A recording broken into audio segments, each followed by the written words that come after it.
Hello, today I shall discuss about the daughters' rights in ancestral property.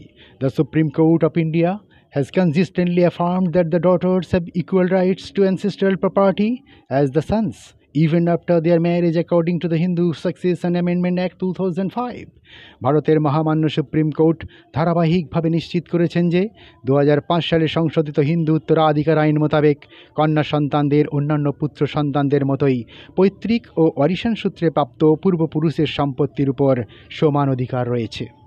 Parents generally have the right to gift or transfer their self-acquired property to any one of their children without necessarily providing for others. সাধারণত পিতামাতার সম্পূর্ণ অধিকার রয়েছে যে তারা তাদের নিজ অর্জিত সম্পত্তি অন্যান্য সন্তানদিগের জন্য কোনো প্রকার প্রয়োজনীয় ব্যবস্থাপনা না করিয়াও যে কোনো সন্তান সন্ততিকে দান কিংবা কোনো প্রকারে হস্তান্তর করিবার অধিকারী।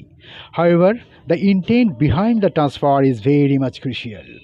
যদিও এই ধরনের হস্তান্তর কোন উদ্দেশ্যে করা হয়েছে এবং তার অভিপ্রায় কী সেটি আদালতের বিচার্য বিষয় এবং অত্যন্ত গুরুত্বপূর্ণ একটি অধ্যায়। Protection of other legal heirs. While a parent can transfer their self-acquired property to one child, but if the transfer is detrimental to the interests of the other legal heirs, or if it contravenes the provisions of law like the Senior Citizens Act, such action can be scrutinized and potentially be challenged before the learned court. যদিও পিতামাতার তাদের নিজেদের অর্জিত সম্পত্তি যে কোনো সন্তান সন্ততিকে হস্তান্তর করিবার সম্পূর্ণ অধিকারী থাকেন, কিন্তু সেই হস্তান্তর কার্যটি যদি অন্যান্য বৈধ উত্তরাধিকারীদের জন্য সমূহ ক্ষতির কারণ হয় কিংবা সিনিয়র সিটিজেনশিপ অ্যাক্ট বা আইনের কোনো রকম আইনগুলিকে লঙ্ঘন করে, তাহলে সেই আইনটি আদালতের বিচার্য বিষয় এবং এটি সম্পূর্ণভাবে আদালতে চ্যালেঞ্জ করার যোগ্য।